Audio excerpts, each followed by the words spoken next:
আসসালামু আলাইকুম, আপনারা দেখছেন RTN buy sell trader channel. আমি আছি আপনাদের সাথে রতন। তো চলুন আজকে এখন আমি আরেকটা সেশন করবো ইনশাল্লাহ। আমার প্রতি সেশনে টার্গেট থাকবে $5। ওকে, যদি $5 হয় আমরা ওই $5 নিয়ে মার্কেট থেকে বের হয়ে যাবো। আমরা এক্সট্রা কিছু করবো না এবং আমরা মানি ম্যানেজমেন্ট অবশ্যই ফলো করে ট্রেড করবো ইনশাল্লাহ। ঠিক আছে, তো আমাদের প্রথম ট্রেড হবে $3। আমাদের মানি ম্যানেজমেন্ট শিট অনুসারে আমাদের প্রথম ট্রেড হবে $3। যদি আমার পরপর দুইটা ট্রেড উইন হয় তাহলে কিন্তু আমার সেশনে ক্লোজ হয়ে যাবে। তবে খুব সেন্সিটিভ যাতে লস না হয় সেদিকে একটু খেয়াল রাখতে হবে। তো আমরা দেখি একটু মার্কেট দেখে নিই আগে। আচ্ছা, মার্কেটের রিসেন্ট যে কন্ডিশন, এখানে একটা আমি দেখতেছি একটা লেভেল, কিন্তু মার্কেট এটা কি করতেছে, এটা কিন্তু একটা সাপোর্ট লেভেল ছিল, এখানে ড্র করা ছিল। আমি এখান থেকে ট্রেড করতে চাইছিলাম। আচ্ছা, কোনো ব্যাপার না, মার্কেট উপরে চলে গেছে। কারণ দেখেন, এই জায়গায় একবার আসছে রেসপেক্ট করছে, দুইবার আসছে রেসপেক্ট করছে, তো তিনবার রেসপেক্ট করার একটা চান্স ছিল মার্কেটে। ওকে, আমরা এখানে ট্রেড করতে পারলাম না। আমরা দেখি ভালো কোনো সেটআপ পাই কিনা, কারণ মার্কেটে ভালো সেটআপের অভাব নাই খুঁজলে। আর প্রতি মিনিটে মিনিটে একটা করে সেটআপ তৈরি হচ্ছে। তো ভালো কোনো সেটআপ পাইলে আমরা অবশ্যই ট্রেড করব। তবে হুড়ুম তুরুম করার কোনো প্রয়োজন নেই আমাদের। আমরা রিল্যাক্সে আস্তে আস্তে সেটআপ বুঝে দুইটা ট্রেড করলেই কিন্তু আমাদের টার্গেট ফিল আপ হয়ে যায়, $5 হয়ে যায়। তো আমাদের এত হাই হুল্লোড় করার দরকার নেই। তো এখন পর্যন্ত এই মার্কেটটা দেখতেছি আপে যাচ্ছে। তবে এখানে কিন্তু মার্কেট ভালো না। দেখেন কেন ভালো না, দেখেন ডজি আর ডজি আর অ্যাব নর্মাল ক্যান্ডেল, অনেক বড় বড় ক্যান্ডেল। দেখেন 1 সেকেন্ডে ক্যান্ডেলের মুভমেন্টাম, সরি মুভমেন্ট দেখেন, এত মুভমেন্ট হলে কোনো ট্রেড করা যায় না ভালো কোনো সেটআপে। তো আমরা দেখি কোনো ভালো সেটআপ পাইলে অবশ্যই ট্রেড করবো, আদারওয়াইজ কিন্তু আমাদের ট্রেড থেকে আমি মানে আপাতত গ্যাপ দিব। ওকে, যদি আমি ভালো কোনো সেটআপ পাই তাহলে ট্রেড করব, আদারওয়াইজ এখন গ্যাপ দিব। ওকে, তো দেখা যাক। এই মার্কেটে কিন্তু ডাউনে আসতেছে, এখান থেকে একটা সেলার আসছে, এই পর্যন্ত আসছে, সেলার আসছে এই পর্যন্ত। তো মার্কেটের এখন টার্গেট দেখতেছি আমি এই পর্যন্ত, মার্কেট আরো ডাউনে আসবে। তো এখানে একটা সেলার ক্যান্ডেল আসার পসিবিলিটি, তবে এখানে একটা কন্টিনিউশন ক্যান্ডেল দিছে। তো 700 লেভেল থেকে আমরা এখান থেকে একটা ডাউন ডিরেকশনে, এখান থেকে 700 লেভেল থেকে ডাউন ডিরেকশনে ট্রেড প্লেস করেছি। হাই হাই, এখানে আবার নিচ থেকে উইক ক্লোজ, এটা তো ফলো করলাম না। যাই হোক, কোনো ব্যাপার না, মার্কেট এটা সাইকোলজিক্যাল প্যাটার্ন। এখানে আমার সাইকোলজিক্যাল প্যাটার্নও মার্কেট ক্রিয়েট করতেছে। মার্কেট আমি এখান থেকে ট্রেড করছিলাম 700 লেভেলটা দেখে, যেহেতু 700 লেভেলটা কাজ করতেছিল। তবে এখানে যেহেতু একটা বুলি সিঙ্গেল পিন, আমি ভাবছিলাম এখানে বুলি সিঙ্গেল পিন হয়েছে, কিন্তু যদিও এখানে বুলি সিঙ্গেল পিন হয় নাই। তো আমাদের দেখা যাক, আর 10 সেকেন্ড আছে, আশা করি একটা প্রফিট হবে ইনশাল্লাহ। দেখি,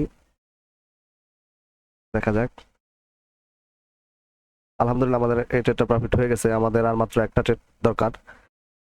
আমরা এটা প্রথম ট্রেডটা আমাদের উইন দিয়ে দিছি, এখন আমাদের বলতেছে $2। তো আমরা এখন $2 একটা ট্রেড প্লেস করবো, অবশ্যই ভালো কোনো সেট হবে। আর এখানে একটা মিস্টেক করে ফেলছি, যদিও বুলি সিঙ্গেল পিন এবং বুলি সিঙ্গেল পিন হয় নাই। দেখেন, বুলি সিঙ্গেল পিন হয় নাই, আমি ভাবছিলাম এখানে বুলি সিঙ্গেল পিন দিছে। তবে এটা কন্টিনিউ করবে, এটা বোঝা যাচ্ছে, কারণ মার্কেটের টার্গেট এই পর্যন্ত, এর জন্য ট্রেডটা করেছিলাম। আলহামদুলিল্লাহ শেষ মুহূর্তে আমাদের এই ট্রেডটাও প্রফিট হয়ে গিয়েছে। তো এখানে দেখা যাচ্ছে রেফারেন্স 1, রেফারেন্স 2, রেফারেন্স 3। তবে এখানে একটা এখানে রেফারেন্স 1 2 3, রেফারেন্স 1 2 3, তো রেফারেন্স ক্রিয়েট করে নাই, না হলে এখান থেকে ট্রেড করতাম। তো দেখা যাক, আর এই $2 যদি আমাদের ট্রেড হয়ে যায় তাহলে আমাদের টার্গেট ফিল আপ হয়ে যাবে। তো এখান থেকে আমি একটা আপ ডিরেকশনে ট্রেড করব। তবে আমার একটা একজ্যাক্ট পয়েন্টে ক্লোজ দিতে হবে এবং দেখতে হবে গ্যাপ আপ গ্যাপ ডাউন আছে কিনা। ওকে, আদারওয়াইজ এখানে ট্রেড করা যাবে না। 600 রাউন্ড আমার লেভেল থেকে মার্কেট ডাউন আসতেছে। তো তো এখানে সময় শেষ, আমরা অন্য একটা মার্কেট দেখি। তো এখন পর্যন্ত আমি কোনো ভালো সেট আপ দেখতেছি না, এন্ট্রি পয়েন্ট দেখতেছি না। তো এখান থেকে আপ ডিরেকশন একটা ট্রেড আমি করে দিব, যদি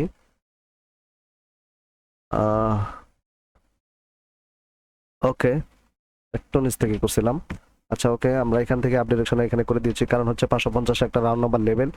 এবং এই জায়গাটা দেখেন, এখানে একটা সাপোর্ট, এখানে একটা সাপোর্ট, এখানে একটা সাপোর্ট, অর্থাৎ এটা হচ্ছে একটা ডিমান্ড জোন। এই জোনের ভিতরে আসছে আমি একটা ট্রেড করেছি। তবে আমি আরো একটু নিচ থেকে সেফটি মার্জিন থেকে আমি যেটা করেছিলাম, সেটা আমার একটু উপরে পড়ে গেছে। কোনো ব্যাপার না, আশা করি এখান থেকে মার্কেট উপরে চলে যাবে। এবং যেহেতু নিচ থেকে একটা উইক ক্রস করে আসছে, সেক্ষেত্রে মার্কেটের উপরে যাওয়ার একটা চান্স আছে। তবে এখানে একটা গ্যাপ আছে, এই গ্যাপটা ফিল আপ করার জন্য হয়তো মার্কেটটা ভেঙেও যেতে পারে। আমাদের এই ট্রেডটা যদি প্রফিট হয়ে যায় তাহলে কিন্তু আমাদের আজকের $5 যে টার্গেট সেটা কিন্তু পূরণ হয়ে যাবে, আমরা মার্কেট থেকে বের হয়ে যাব। তো আসলে এইভাবে ট্রেড করলে যে এই সিস্টেমে ট্রেড করলে কিন্তু আমাদের আসলে মানি ম্যানেজমেন্ট অনুসারে ট্রেড করলে অবশ্যই আপনার প্রফিটেবল থাকবেন। তবে আপনার বুঝে শুনে ট্রেড করতে হবে। আজকের ভিডিওটা এই পর্যন্তই। তবে একটু বুঝে শুনে ট্রেড করবেন এবং লস হইলে আপনার কোনো প্যারা নেবেন না, কোনো পেইন নেবেন না, রিল্যাক্সে করতে থাকবেন। ইনশাল্লাহ দেখবেন মাস শেষে আপনার বড় একটা অ্যামাউন্ট, এখন আমার $50 আছে, আমি চাইলে হয়তো আরো বেশি রিস্ক নিতে পারতাম। প্রতি ট্রেডে আমি $10 করে ট্রেড করতে পারতাম, 5টা ট্রেড করতে পারতাম। কিন্তু আমি কেন করতেছি না? কারণ হচ্ছে কারণ সাইকোলজির একটা ব্যাপার স্যাপার আছে। আপনি যেই টাকাটা, বারবারে বলি এই কথাটা, আপনি যেই টাকাটা লস করলে মেনে নিতে পারবেন, আপনার শান্তির ঘুম হবে, আপনার কোনো প্যারা হবে না, পেইন হবে না, সেই টাকাটাই আপনি স্টপ লস রাখবেন। এখন আপনি $10 কিছু মনে হচ্ছে না, কিন্তু $10 যদি আপনি বাংলাদেশি টাকায় প্রায় 1200-1300 টাকা, তো এই 1300 টাকা কি আপনি মেনে নিতে পারবেন? একদিনে যদি আপনার 1300 টাকা লস হয়, এটাকে মেনে নিতে পারবেন? আপনি মেনে নিতে পারবেন না। ঠিক আছে, একটু কষ্ট হবে, আপনার কাছে একটু অন্যরকম লাগবে। এর জন্য আপনাদের কি করতে হবে? যেটা মেনে নিতে পারবেন, ধরেন 300 টাকা আপনি মেনে নিতে পারবেন, কারণ অনেক সময় 300 টাকা 400 টাকা আমরা খরচ বরচ করি, সেই হাত খরচে 200-300 টাকা, তো 200-300 টাকা মেনে নিতে পারবেন, আপনি 200-300 টাকা স্টপ লস রাখেন। ঠিক আছে, অল্প অল্প আপনি ট্রেড করবেন, অল্পতেই ভালো ভালো 2-3টা সেট আপ দেখে আপনার মার্কেট থেকে ভালো একটা প্রফিট নিয়ে বের হয়ে যাবেন।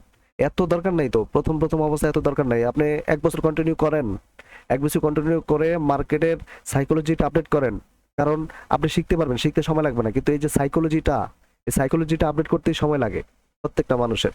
যাই হোক, এই সাইকোলজিটা আপডেট করার জন্য হইলো অল্প অল্প করে ট্রেড করে আপনাদের মানি ম্যানেজমেন্ট ফলো করে আপনারা কন্টিনিউ করে করেন, দেখেন ইনশাল্লাহ আপনি মাস শেষে একটা প্রফিট, ভালো একটা অ্যামাউন্ট প্রফিট নিতে পারবেন। কিন্তু আপনি যদি বলেন না, মাস শেষে আমার দরকার নাই, আমি প্রতিদিনই চাই, তাহলে ভাই এটা গ্যাম্বলিং হবে, এটা জুয়া হবে। ঠিক আছে, ওই জুয়ার মধ্যে যায় না, তাহলে জীবন শেষ হয়ে যাবে। তো সুতরাং আমি বলতেছিলাম আপনারা সুন্দর মতো একটা রুলস মেনে, একটা ডিসিপ্লিন মেনে, একটা নির্দিষ্ট পরিমাণ স্টপ লস এবং নির্দিষ্ট পরিমাণ টার্গেট রেখে ট্রেড করেন। এইবার লস হোক আর লাভ হোক, এটা হচ্ছে মার্কেটের ব্যাপার। আপনি আপনার মতো করে ট্রেড করবেন, আপনার মতো করে আপনি স্টপ লস মানবেন, আপনার মতো করে ডিসিপ্লিন মানবেন। ঠিক আছে, তো তারপরে দেখবেন ইনশাল্লাহ দিন শেষে আপনি এখান থেকে প্রফিট নিয়ে বের হচ্ছেন, অথবা মাস শেষে হলেও আপনার প্রফিট থাকবে।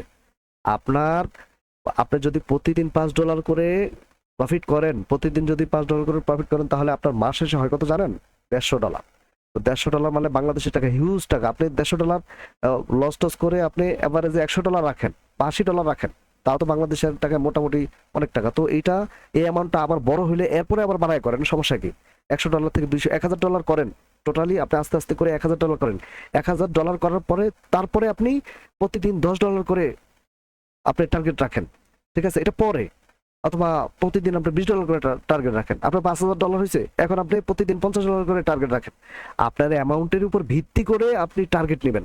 আপনি কি করেন, অল্প ব্যালেন্স $50 আছে, আপনার $50 দিয়েই $100 $500 করতে চান, বা $50 দিয়ে 50 করতে চান, কেন? $50 দিয়ে আপনি $5 করেন, কোনো সমস্যা নেই। ঠিক আছে, তো যাই হোক, আপনারা বোঝার চেষ্টা করেন। আর শিখাও অনেক বড় একটা ব্যাপার, এটা শিখতে থাকবেন, কোনো গ্যাপ দিবেন না। কোথায় লস হয়, কোথাও উইন হয়, এটা দেখে রাখবেন, এবং যে জায়গায় লস হয় লিখে রাখবেন, যে জায়গায় প্রফিট হয় ওটাও লিখে রাখবেন, যাতে আপনার ভবিষ্যতে কাজে আসে। তো ধন্যবাদ সকলকে এই ভিডিওটা দেখার জন্য। আর আমার RTN বাই সেল ট্রেডার চ্যানেলটি সাবস্ক্রাইব করেন।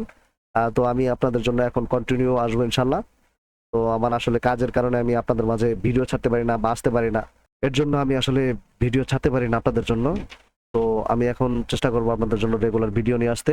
তো সকলকে ধন্যবাদ, আজকে এই পর্যন্তই। আসসালামু আলাইকুম ওয়া রাহমাতুল্লাহ।